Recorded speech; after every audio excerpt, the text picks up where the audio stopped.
And we are live. Hello everyone, this is Ninja DC, joining again for another React. Actually, it is a React this time. And actually slightly more than one React. We'll get to that eventually. Okay. But join me again is, going by random Skype order, Carlos. Alrighty then. Hello there. This is Gunmetal Gator here, saying that if you ever come across a dragon who, instead of using breath attacks against you, but instead uses the almighty fist given to him on this goddamn earth to hit you in the face, prepare to be honored by one of the best ideas for a dragon since like bread and butter, because that's what I'm playing in Vanguard Zero. Narukami's brawlers. They're legitimately like some of the best dragons I've ever seen in a card game. Play them. Huh. Cool. Like it's literally street punk dragons of thunder. Well, that sounds cool.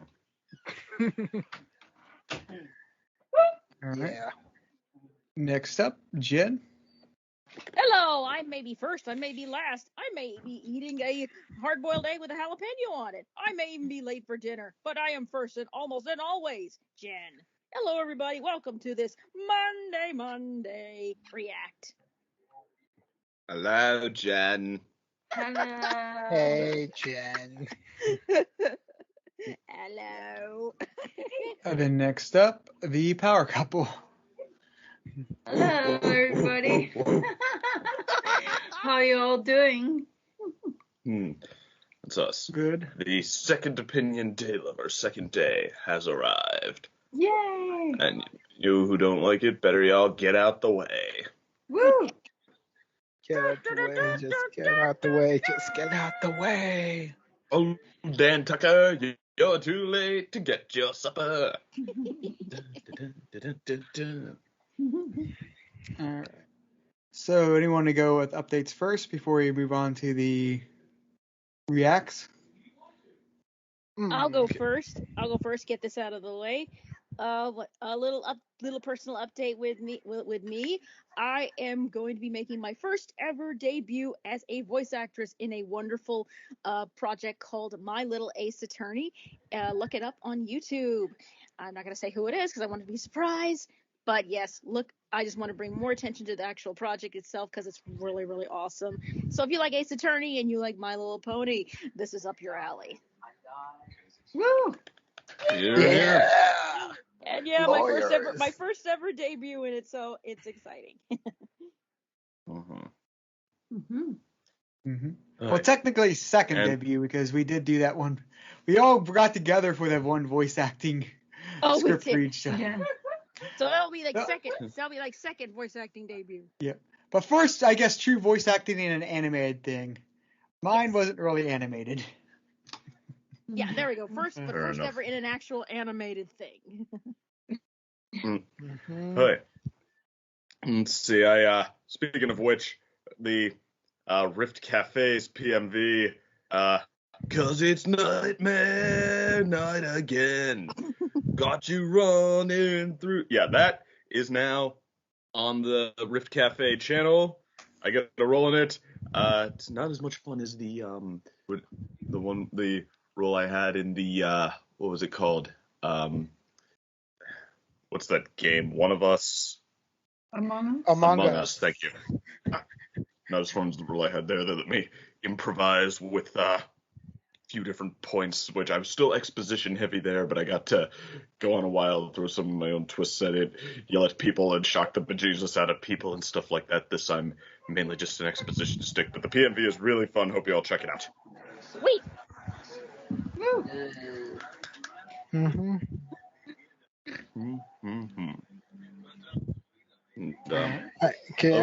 This is personal updates as well, or what? Yeah, if you want to throw in a few quick ones, big ones. Well, catching up on the Daniel Craig James Bond series in time for his latest and last. That's true. Gotta say, I had to skip a few to get to him, but yeah, Casino Royale, Skyfall, right away in my top 5, which is now, thanks to him, become slightly less Sean Connery heavy. At least it's not over half Sean Connery, but yeah. I One guess. Roger Moore. Mhm. Go ahead, yeah. Everybody knows which one. So for me, I have two updates. One of which is basically from like the usual Japanese anime watching I usually do for like franchises that we love and adore.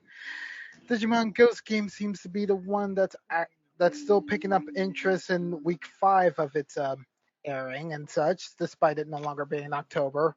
With possibly one of the best partner Digimon in many years being brought to life in the form of Jellymon, a, a jellyfish Digimon that parades around with like a higher intellect than her own tamer, that literally is in charge of both herself and the tamer instead of it being the other way around, or like how Wow. she treats herself. Because her trainer, despite being a super genius, has the social awkwardness of Joe from Adventure, and is a Chunibyo. I It's don't know. not.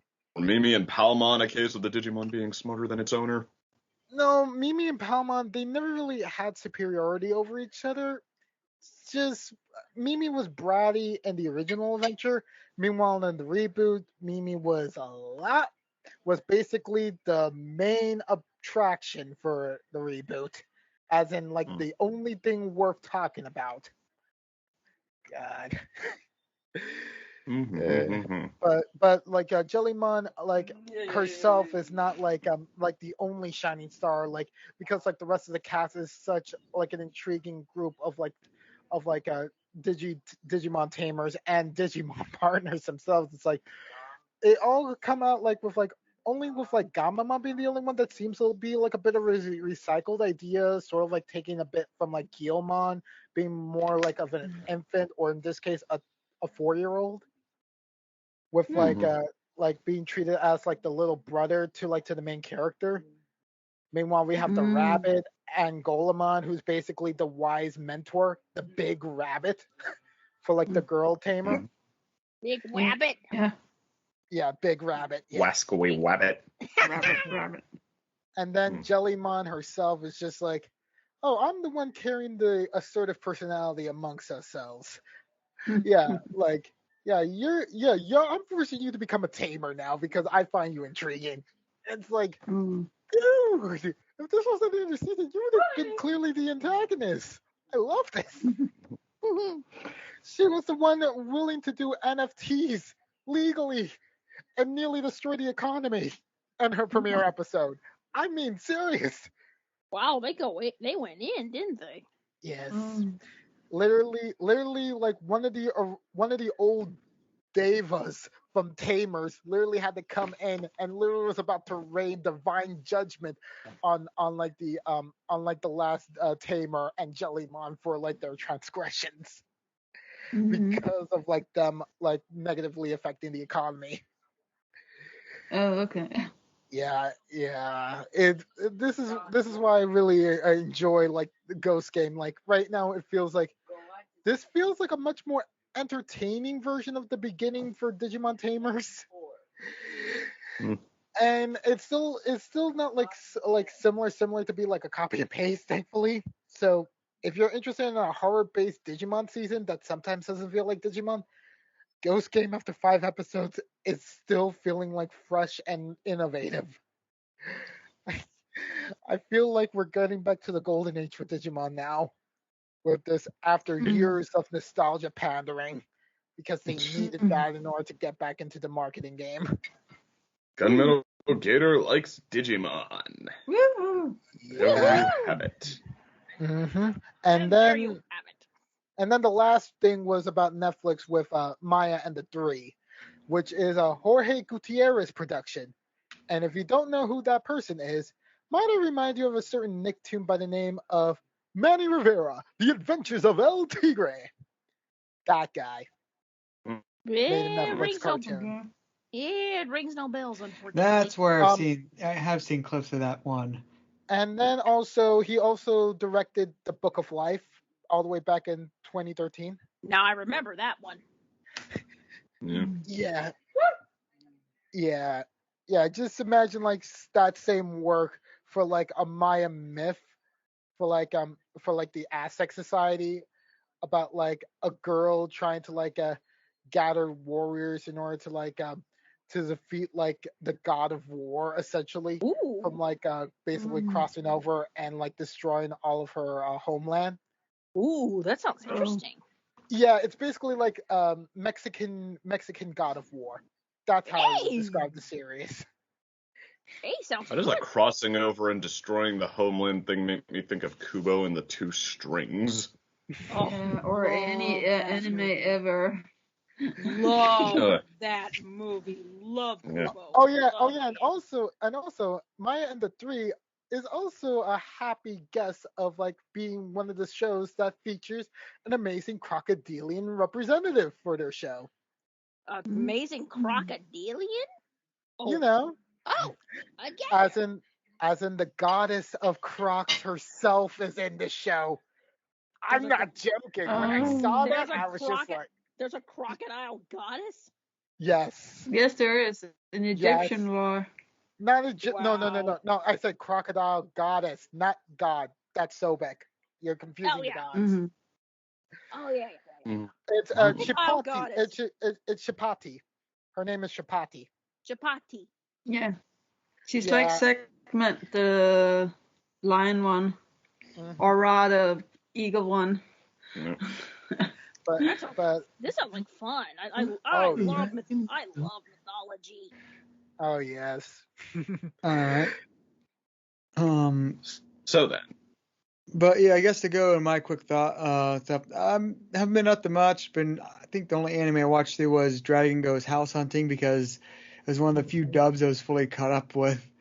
I think you might have been a little harsh on it, Carlos, but yet it's not a front runner of the series. It's a pleasant ride, but it's not. It's just sort of like a okay anime. I mean, honestly, let me just be frank. That was me saying the series when I was going on. Now that I finished watching it in the subbed, it's a fine watch. At the beginning, you actually feel like the main character's unlikable, but you grow to appreciate them and like them. It's like that sort of type of series. Like it grows on you. That's the main moral of here.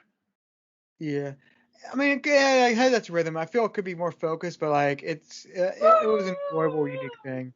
And then another thing I've been catching up with Slime, but sort of slowing down because I'm running out of episodes before the dub. So many series are doing because when I made I don't mind watching sub or dub, but if I make a decision to watch something dubbed, I stick to that.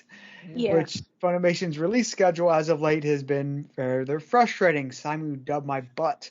It's I know pandemic happened. It's a year after that. You don't really have an excuse anymore. But yeah. Besides that, other game I've played Yooka-Laylee and the Impossible Lair, and I got to where I could take the Impossible Lair and was I'm not going to do this. What's it called? Yooka-Laylee and the Impossible Lairs? Yeah, it's from, if you haven't heard, Yooka-Laylee is from a lot of the Rare the game studio bought by Microsoft that used to work with Nintendo. Who did Banjo-Kazooie, and before that did Donkey Kong Country. Okay, gotcha. This Yooka-Laylee and the Impossible Lair. Why does that title sound like it was written by a computer program? Well, Yooka-Laylee, the first one was their independent I think Kickstarter funded game, which was a 3D platformer, very much like Banjo-Kazooie and all that. Very hyped up, sort of flopped when it came out as basically being this game plays like it's 1999 again, sort of thing. Yay! And then Impossible Lair came out, which is a 2D spin-off of it. And it very much I was oh yeah, you can definitely tell this is from the Donkey Kong Country people because the way the character moves and how it's very roll jump based, it's very Donkey Kong. But the good thing is the platforming in that is actually really good. The bad thing is the characters just feel so off-brand Donkey Kong or Banjo-Kazooie. It's like a bat and a salamander, but like they don't really take advantage of that. Like he says, they play very much like the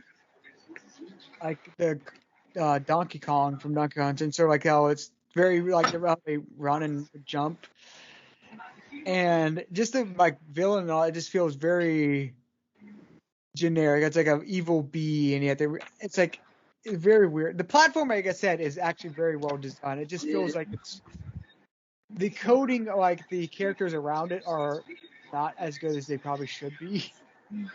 But the actual platform is very nice. But the impossible layer, which basically the whole thing is you go to these regular levels and you get a B by completing it. This B is essentially an extra life when you take on the impossible layer at the end.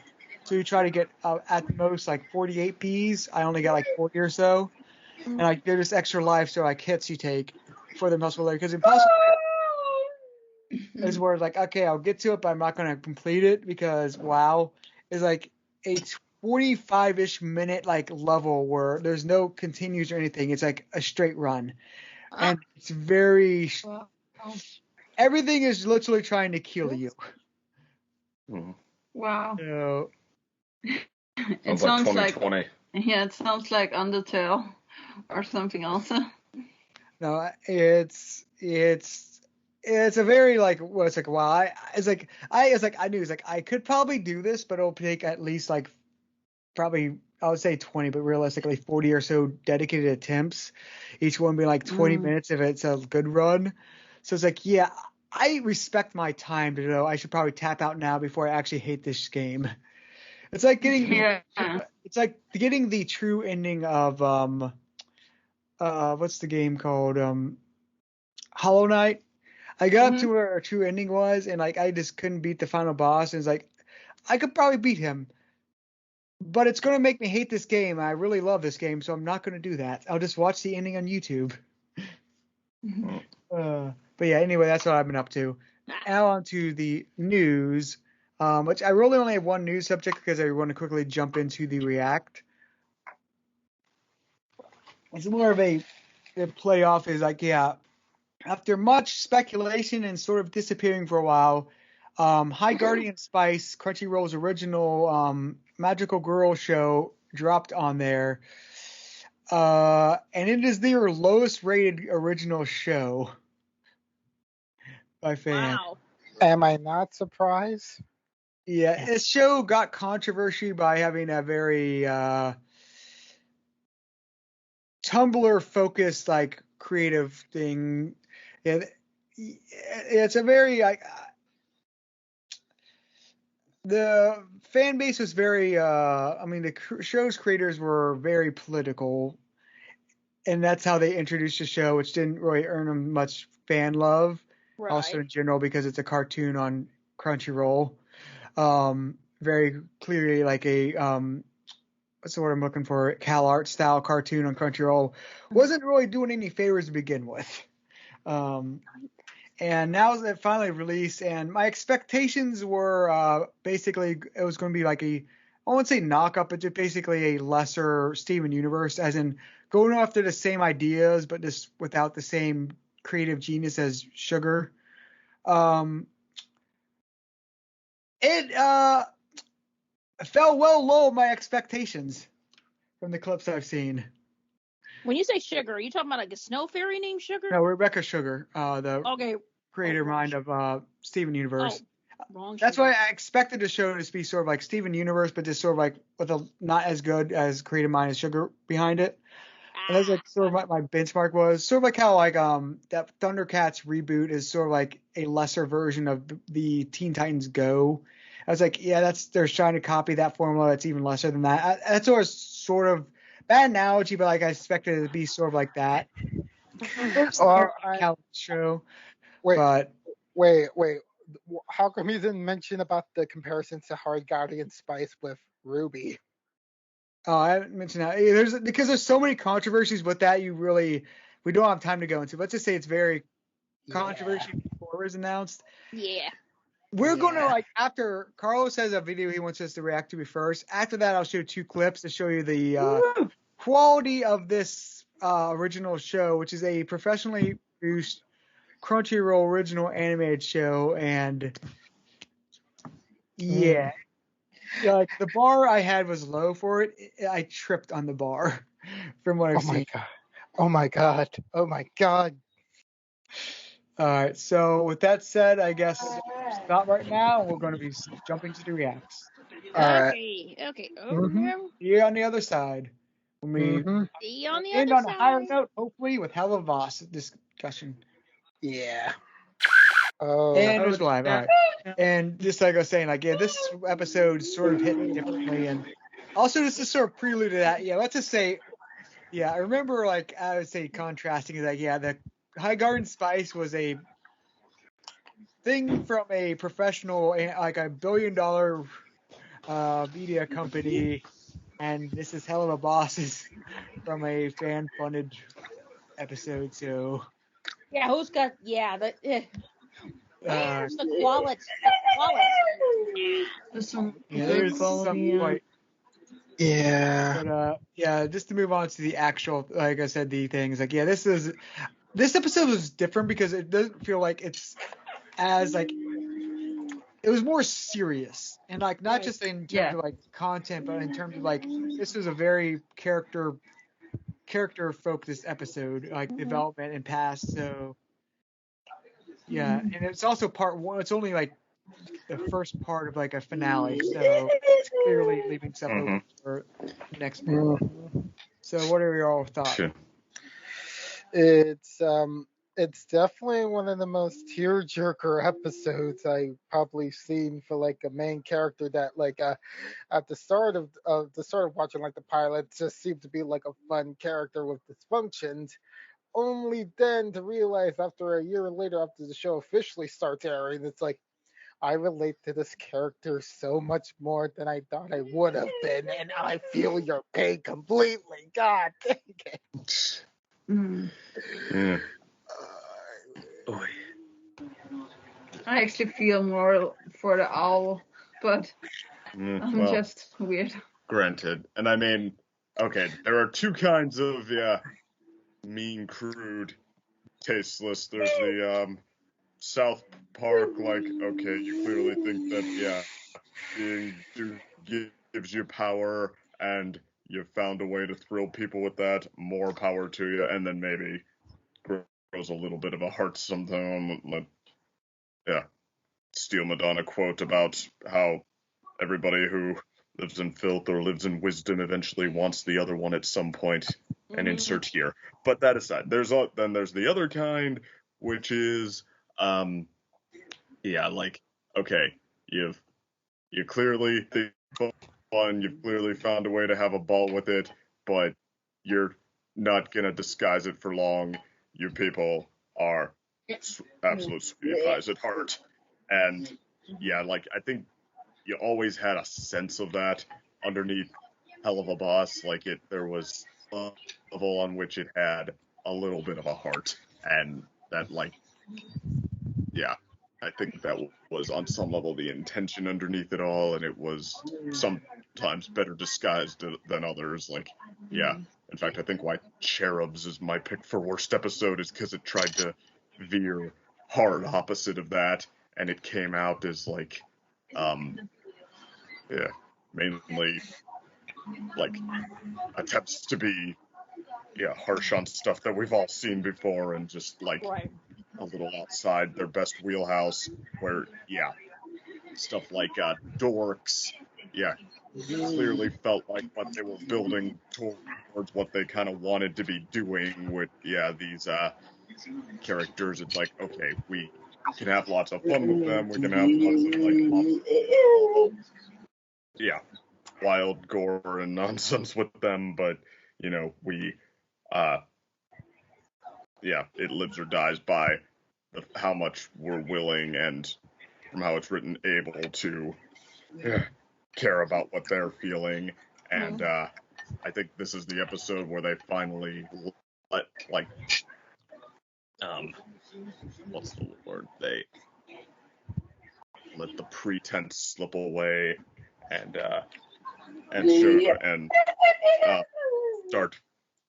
start on how this is the story of a Blitz, a talented and charismatic guy who could have it all, or at least to the extent that any of us get to, but is kind of his own worst enemy. Mm-hmm. I think Yeah, Sagan is right. Like this being the episode where they actually finally shows the heart of the whole thing and like stabs it for us. That too, yeah. So, that was interesting. And I'm really surprised about the ending. Can't wait to see who she is. Yeah, I just want to add, like, I feel this episode is the first that really shows, like I said, this is a very serious episode. I feel this is the first that really addresses the fact that Blitzo is a really broken character. Like, he is not like, and he's like bad in intention, but like, no, he's like emotionally scarred. And this is the first time you really see that. Mm-hmm. Yeah, and like, I think this is, too, the episode that I guess they say we do kind of create our own obstacles, like everything that we deal with, like overcome, we have kind of brought it to ourselves in some way, and I think this is where, Blitz finally meets his deepest cuts. It's like, that we see how he's almost clinging to his employees sometimes, and like forcing himself on them, and how, he goes tsundere with Stolas all the time, and like, and almost like, because he's, I mean, on one hand, it's often one-sided, but that's partly because Blitzo does seem like he's reluctant to find out what this could be beyond, pure passion relationship, and I mean, like, it seems like this is the episode where he gets all that shoved in his face,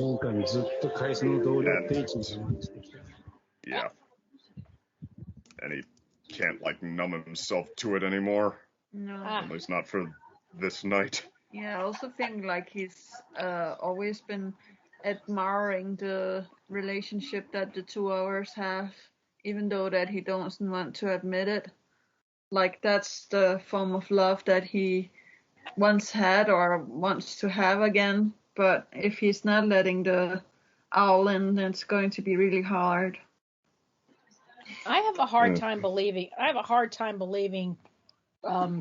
Blitz. That's why I'm saying I need to watch the episode again. I have a hard time believing that anything that the Blitz thing, the Blitz and the owl, is like real or anything.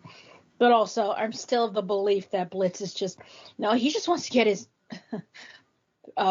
he just want to get his rocks off. I think with the couple, and I still believe that's the case. But I don't know, man. That's why I think I need to watch it again. I'm like, okay, maybe I need to change my mind a little bit. Because like the ending is really putting a lot of questions in my mind, because like he saw this demon lady we haven't seen before with them together. Is that their mom? It wasn't Baraska. It wasn't her, right? Weird. Well, that demon from episode 2, who's kind of a celebrity and was once dating Blitz, like she steals a moment of the song to be like, I used to date him and he was that's pathetic. Not the one. That's not the one that I'm talking about. The giant one that's dating the clown? No. Like he looks at his phone and the last picture is the couple with a demon lady we haven't seen before. So I'm like, is that their mother or? Was that the one he cried at, or did he scroll one more that we didn't get to see? Maybe. Hey. But I'm thinking he was crying about her. Is she? What happened to her? Why is she crying? All of these questions. Yeah. Well, okay. Well, I mean, at the end of the episode here, like Blitz tries to, double down on what he's always implying to Stolas. He's like, our relationship is nothing. You just want me, and I let you have me. And okay, one, he's sure not trying that hard to avoid it if it's something he's indifferent to at best. Mm-hmm. And like, nobody, it's like prostitutes themselves that long just for payment, if that's not even your.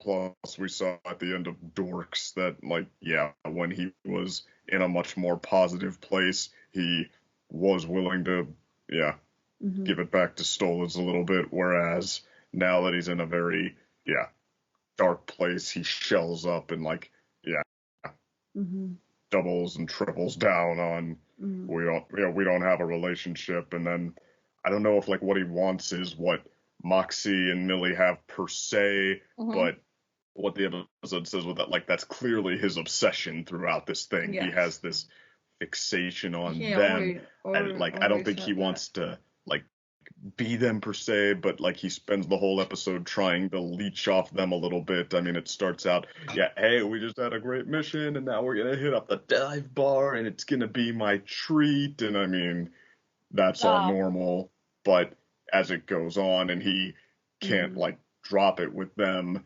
it's, yeah, clearly this is a fixation that he is having trouble breaking. Yeah. I think he might not even be aware of.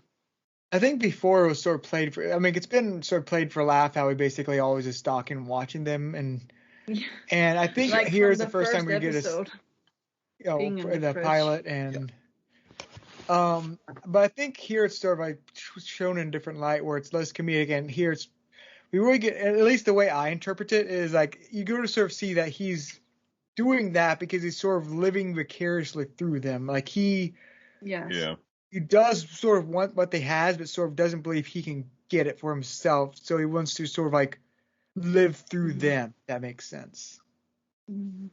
Yeah, that's true. Yeah, and I mean, usually like with these morals and stuff, like at the end of Dorks, like he had to have a heart-to-heart with Moxie, but he was able to,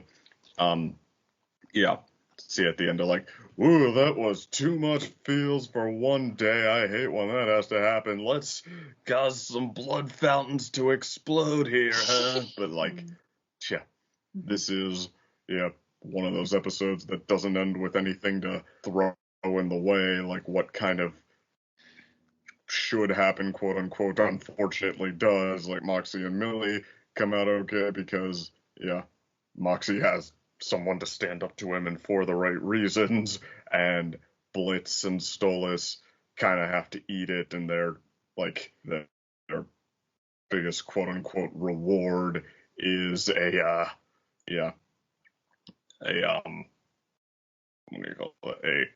dark shadow to slip away under, or a distraction to leave quietly during. I agree with that.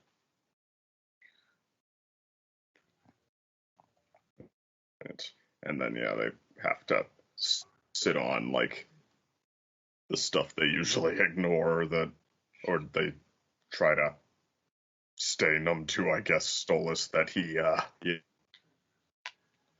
I guess, swung and missed at the kind of life he wants and is now trying to have his cake and eat it too, and with somebody who doesn't even treat him that well, and Blitz. I think we just went through all that. Yeah.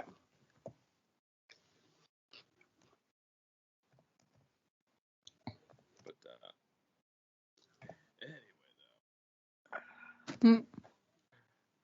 though. Hey. Yeah, this episode doesn't really leave us much fun, jokey stuff to talk about.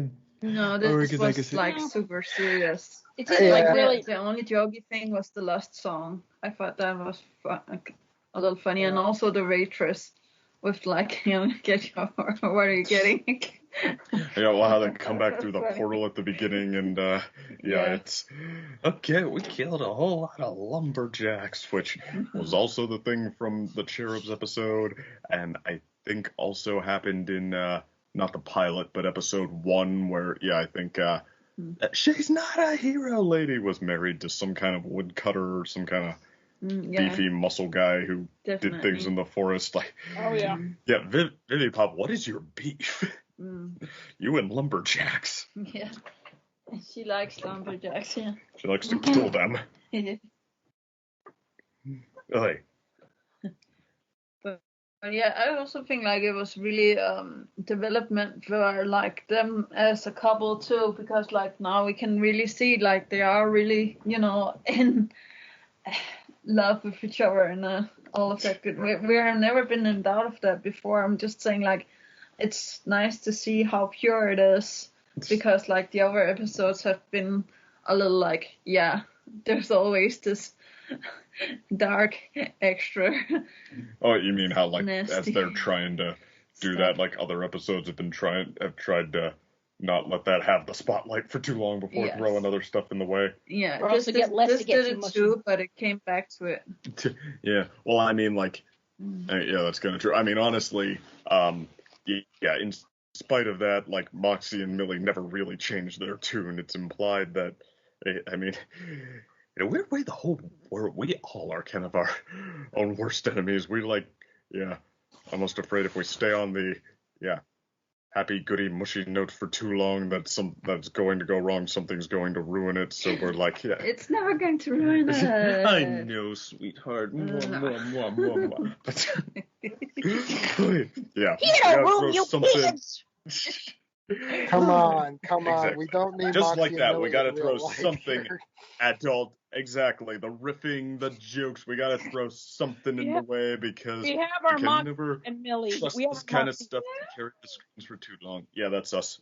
You guys are I you call guys Millie. are the Moxie and Millie of the podcast. Yeah, I am definitely Millie. That's for sure.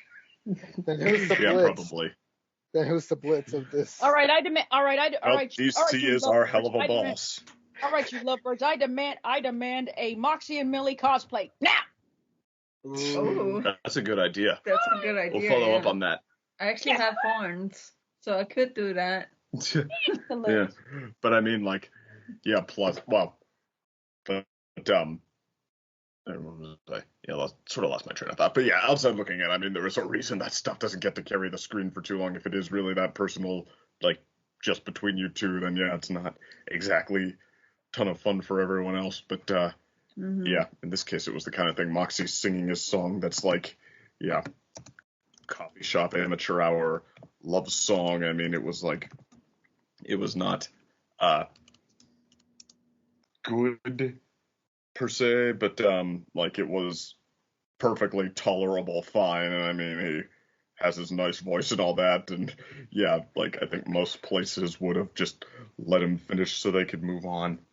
And yeah, but of course, because it's hell and because this is a R-rated nightclub run by a sleazy clown, they have to try to cut him off and do the usual beat on Moxie and all that stuff. But yeah, that's the other thing though. This is like the well, I said before, this is the episode where they don't let Blitz have his usual, like, okay, before he has to feel too many feelings, he's able to throw something in the way and just take it back to let's enjoy blood, carnage, violence, and depravity together. Like, this time they don't let him have any of that, and also this time Moxie and Millie kind of get to win out, like when it Yeah, I like that too. Millie stands up for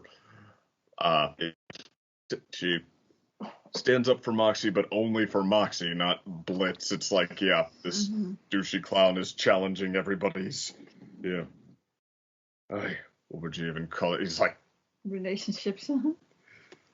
yeah, he's almost like, everybody's, happiness is basically what he's challenging there. He's like insulting them and like, telling them they're ridiculous, they suck, and like with Millie and Moxie, they what did she do? Pogo stick on his spine, and then finish their love song together. And Blitz and Stolas, Blitz and Stolas on the other end, they basically like writhe in the agony of how partly right he is, and slink away at the first distraction. Yeah.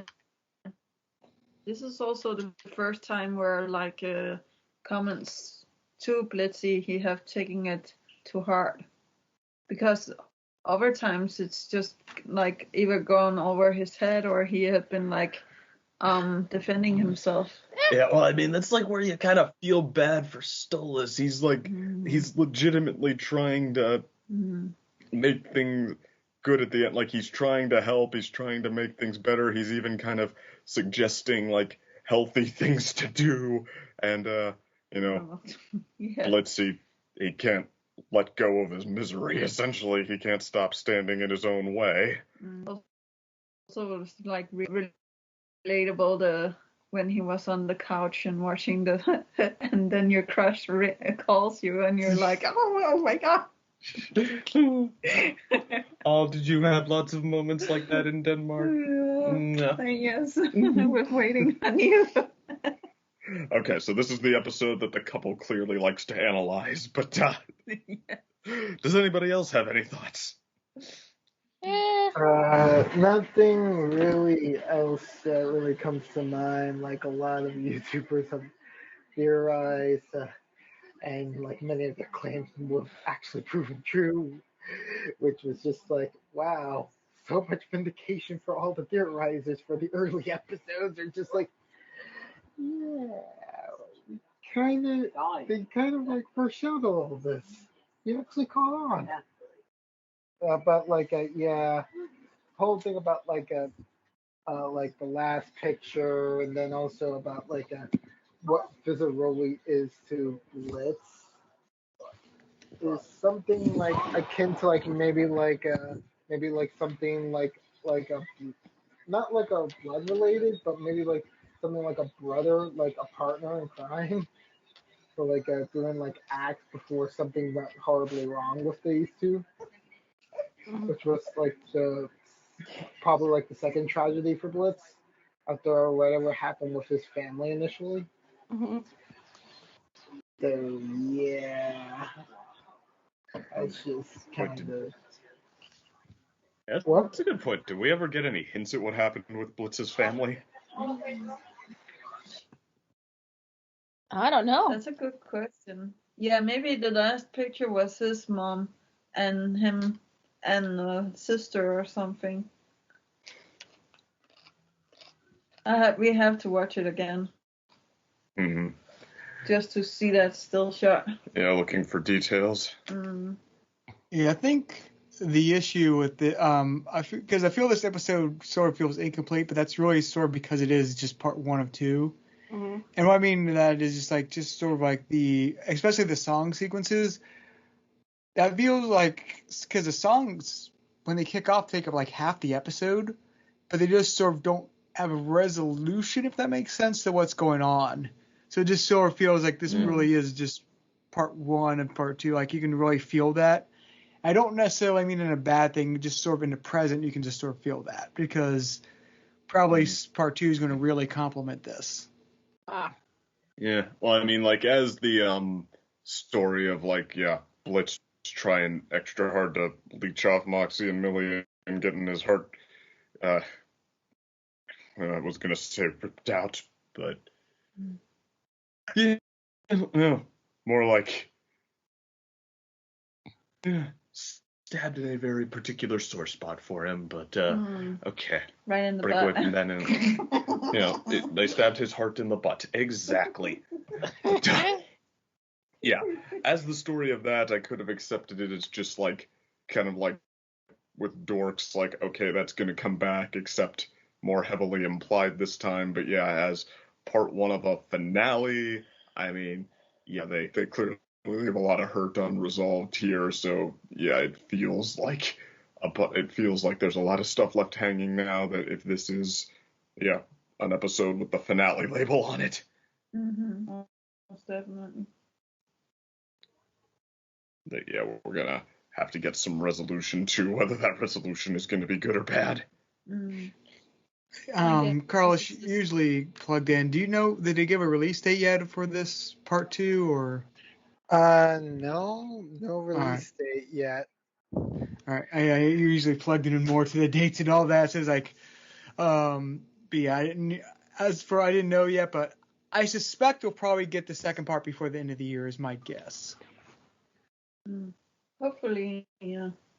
I don't know, maybe we could, like, maybe they wanted to at least release the finale closer together, so maybe that's actually part of the reason they took twice as long on Dorks, which was long enough and visually awesome enough and just generally great enough to justify that kind of wait. But, I mean, as far as, how, like, comparatively, I could understand part of the reason actually being because they wanted to get a jump on what came after it as well. So fingers crossed, at least for that. Yes. Yeah.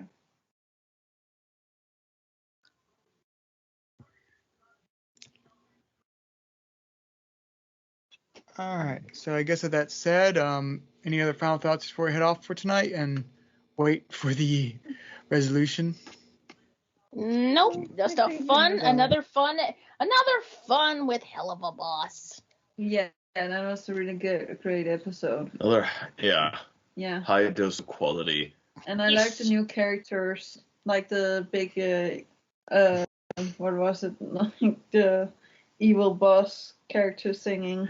Yeah, that was nice. Actually, that was kind of weird. But yeah, that character and the clown, like the clown is totally, or at least compared to Blitz, okay with getting owned by Millie because, like, come the end of the love song, Lulu the clown and giant what's his name guy are still into each other, still enjoying that. So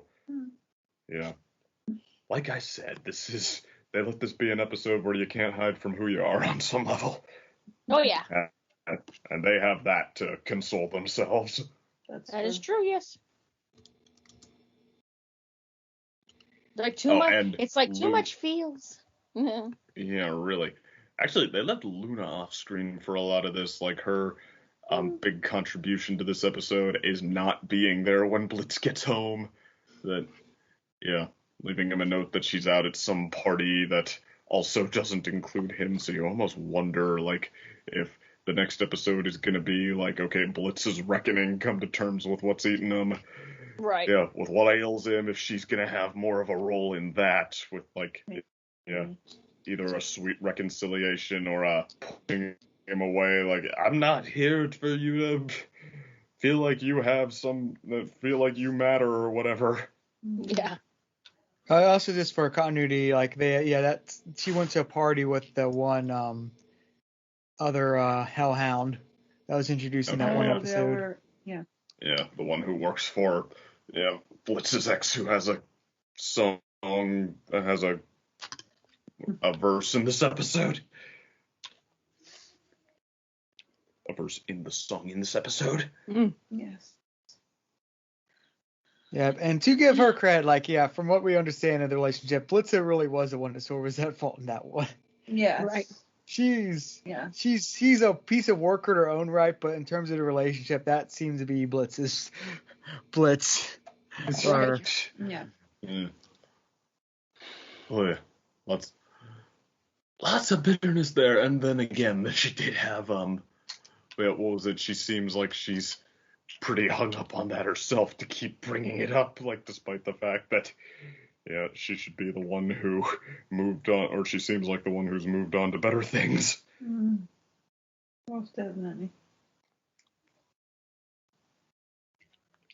Yay. But I mean, Bliss is the one who leaves at least some kind of trail of destruction wherever he goes, so yeah, probably. Yeah, well, she does that too, but yeah. I think DC said she's a piece of work, but not quite in that way. Right. Yeah, that's it. All right. That said, I guess see y'all next time, and bye all. Take care. Trying to remember if it will be Thanksgiving before a recording or not. Else, we are really thankful for everything. Right. If next recording is after 25th. Thanksgiving, have a happy Thanksgiving. Gobble, gobble, everybody.